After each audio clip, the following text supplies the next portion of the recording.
Selamat berjumpa kembali, saudara-saudara yang terkasih dalam Kristus Yesus, terutama anak-anak yang terkasih. Salam sehat, tetap semangat dalam menjalani kehidupan kita sehari-hari. Nah, anak-anakku yang terkasih, pada kesempatan kali ini kita masih melanjutkan tentang gereja sebagai paguyuban. Kita akan lebih khusus untuk bersama-sama memahami ciri atau sifat dan karya gereja sebagai paguyuban. Anak-anak yang terkasih, marilah kita bersama-sama untuk terlebih dahulu melihat ciri-ciri atau sifat gereja sebagai paguyuban. Ciri atau sifat gereja seperti yang telah kita pahami bersama bahwa dalam syahadat Nicea Konstantinopel atau dalam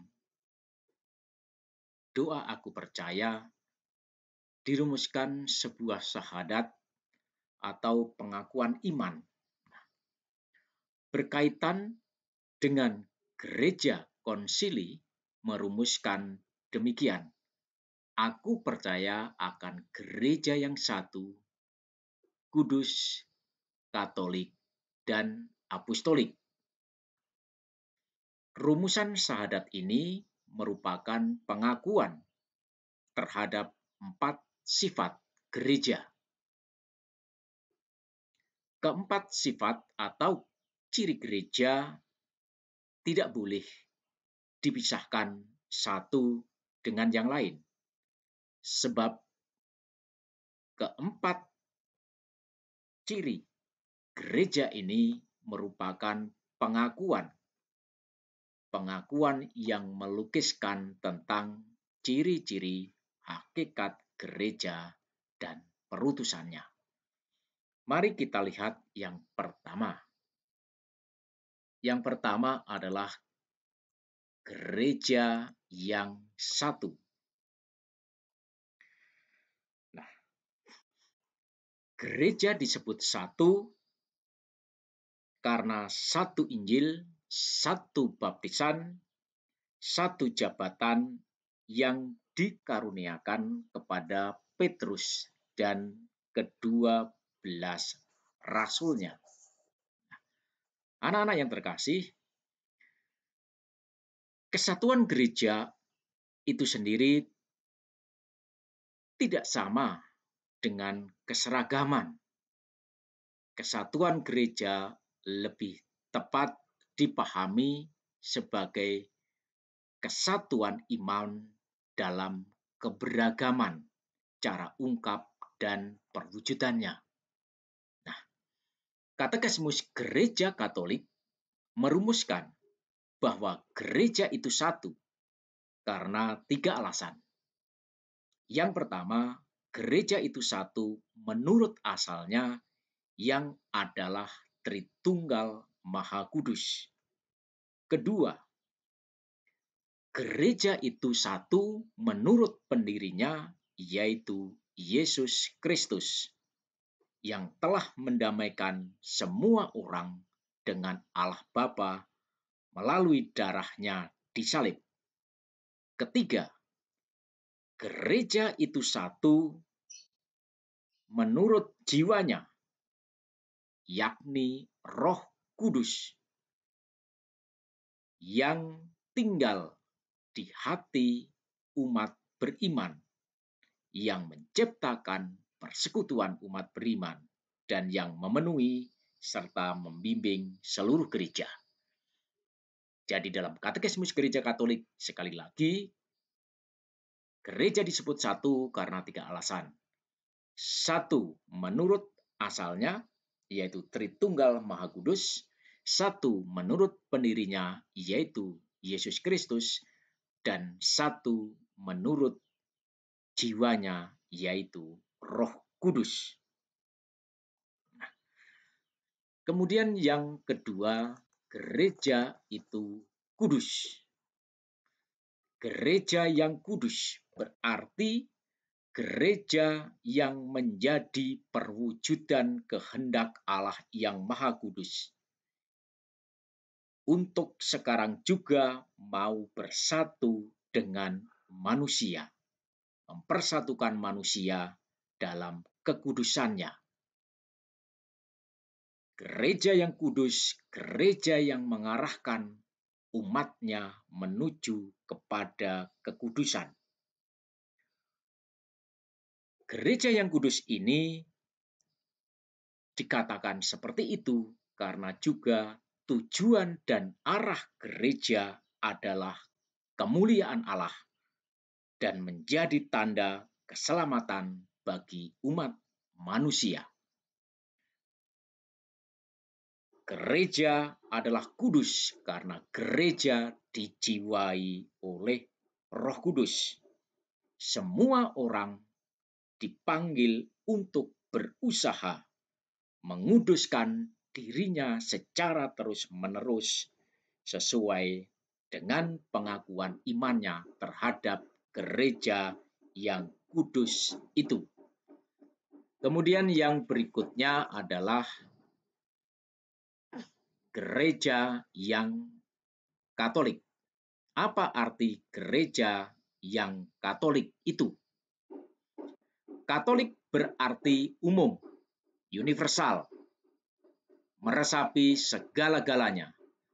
Gereja yang Katolik berarti gereja diperuntukkan bagi segala manusia dari segala bangsa, tempat, dan zaman.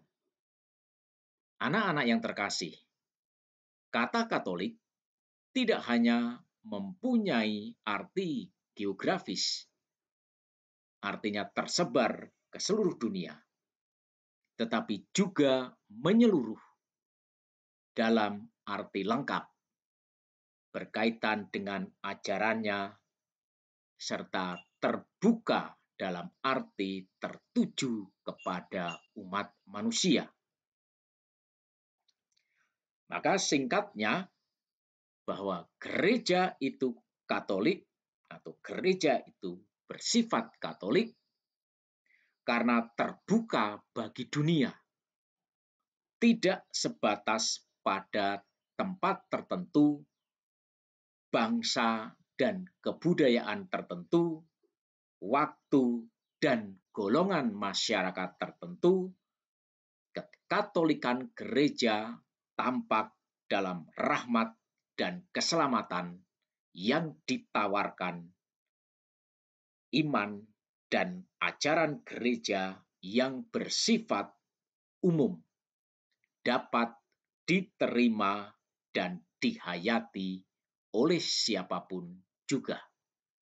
Gereja yang terbuka untuk seluruh bangsa manusia yang ada di seluruh muka bumi, dimanapun berada dengan latar kebudayaan apapun. Itu adalah gereja yang Katolik. Kemudian gereja yang apostolik.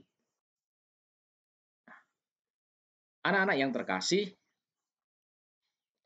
apostolik berasal dari kata Yunani apostelo, mengutus, menguasakan, yang berarti utusan, suruhan, wakil resmi yang diserahi misi tertentu. Kata apostolik kemudian dipakai untuk menyebut para rasul. Maka gereja yang apostolik berarti adalah gereja yang berasal dari para rasul dan tetap berpegang teguh pada kesaksian iman mereka. Kesadaran bahwa gereja dibangun atas dasar iman para rasul dengan Kristus sebagai batu penjuru sudah ada sejak zaman gereja perdana. Gereja bersifat apostolik berarti gereja yang memiliki jiwa dan semangat seperti gereja perdana, yakni gereja para rasul. Anak-anak yang terkasih, hubungan historis ini bukan sebagai pergantian orang, melainkan segala kelangsungan iman dan pengakuan. Maka keapostolikan gereja berarti bahwa dalam perkembangan hidup, gereja tergerak oleh Roh Kudus dan gereja senantiasa berpegang kepada semangat dan ajaran atau kesaksian iman para rasul. Nah, inilah anak-anak yang terkasih mengenai sifat gereja yang tertuang dalam Syahadat Konstantinopel, atau juga kalau kita sering mengucapkan adalah syahadat aku percaya. Aku percaya akan gereja yang satu, kudus, katolik, dan apostolik. Anak-anak yang terkasih, sekarang kita akan bersama-sama melihat tentang 5 tugas pokok gereja sebagai komunio atau paguyuban. Dalam gereja Katolik, kita mengenal 5 tugas pokok gereja, yaitu sebagai berikut. Yang pertama adalah diakonia atau pelayanan. Diakonia atau pelayanan adalah karya gereja yang berkaitan dengan segala bentuk pelayanan kepada semua orang yang membutuhkan. Jadi, sekali lagi, karya gereja yang berkaitan dengan segala bentuk pelayanan kepada semua orang yang membutuhkan bantuan. Contoh misalnya, dalam paroki terdapat dana solidaritas, pelayanan-pelayanan kesehatan, kemudian yayasan yatim piatu. Contoh pelayanan yang lain yang bagi kita yang dapat kita lakukan dengan mewujudkan karya pelayanan ini adalah misalnya berbela rasa kepada mereka yang menderita, berbela rasa kepada yang membutuhkan, memberi bantuan kepada orang-orang yang terpinggirkan, yang kurang diperhatikan, menyisihkan sebagian dari apa yang kita punya untuk membantu mereka yang memang membutuhkan. Kemudian yang berikutnya adalah koinonia atau persekutuan. Adalah karya gereja yang berkaitan dengan segala bentuk peran serta dalam persekutuan atau persaudaraan sebagai anak-anak Bapa dengan pengantaraan Kristus dalam kuasa Roh Kudus-Nya. Contoh dalam gereja terdapat berbagai macam bentuk persekutuan. Nah, misalnya ada kelompok Legio Maria, ada kelompok misalnya adalah wanita Katolik, kemudian ada lingkungan, kemudian gereja universal, gereja lokal, umat basis.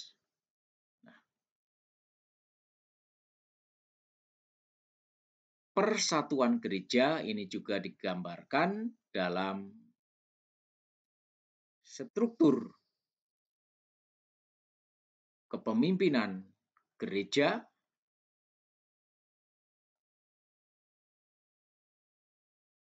tata urutan kepemimpinan dalam gereja, di mana ini Bapak Paus adalah sebagai pemimpin yang tertinggi. Nah, struktur kepemimpinan dalam gereja inilah yang disebut dengan hierarki, di mana Bapak Paus menjadi pemimpin tertinggi gereja universal. Anak-anak yang terkasih, tugas gereja berikutnya adalah liturgia atau pengudusan. Liturgia atau pengudusan adalah karya gereja yang berkaitan dengan segala bentuk kegiatan ibadat kepada Tuhan yang dilakukan oleh umat, baik itu secara personal maupun secara bersama-sama, baik yang bersifat sakramen maupun yang bukan sakramen. Misalnya adalah perayaan sakramen seperti perayaan sakramen Ekaristi, perayaan sakramen penguatan, perayaan sakramen baptis, tetapi juga bisa berupa ibadat, novena, atau ibadat sabda, dan bentuk-bentuk peribadatan yang lainnya. Kemudian yang berikutnya adalah kerigma atau pewartaan. Kerigma atau mewartakan adalah karya gereja yang berkaitan dengan segala bentuk pewartaan, pengajaran iman, dan komunikasi iman untuk saling meneguhkan, saling berbagi, atau sharing pengalaman iman, dan saling meluruskan pandangan iman. Contohnya misalnya adalah pelajaran agama, pelajaran calon baptis, kemudian katekese umat, khotbah, dan lain sebagainya. Yang terakhir, anak-anak yang terkasih, adalah martiria atau kesaksian hidup. Karya gereja yang berkaitan dengan segala bentuk peran serta dalam mewujudkan dirinya, mewujudkan pribadinya menjadi saksi-saksi Kristus. Kesaksian hidup ini dapat dilakukan dengan cara hidup yang benar, yang biasa juga disebut dengan martir putih, atau juga dengan memberi kesaksian, mempertahankan iman dengan cara misalnya sampai mengorbankan dirinya seperti yang dilakukan oleh para rasul. Anak-anak yang terkasih, inilah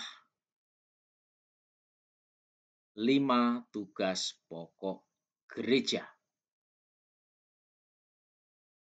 Anak-anak yang terkasih, semoga pembelajaran ini semakin memperkaya pengetahuan iman kita dan semakin mendorong kita untuk berperan secara aktif menjadi saksi-saksi Kristus. Sekian, terima kasih. Tuhan senantiasa memberkati niat baik kita semua.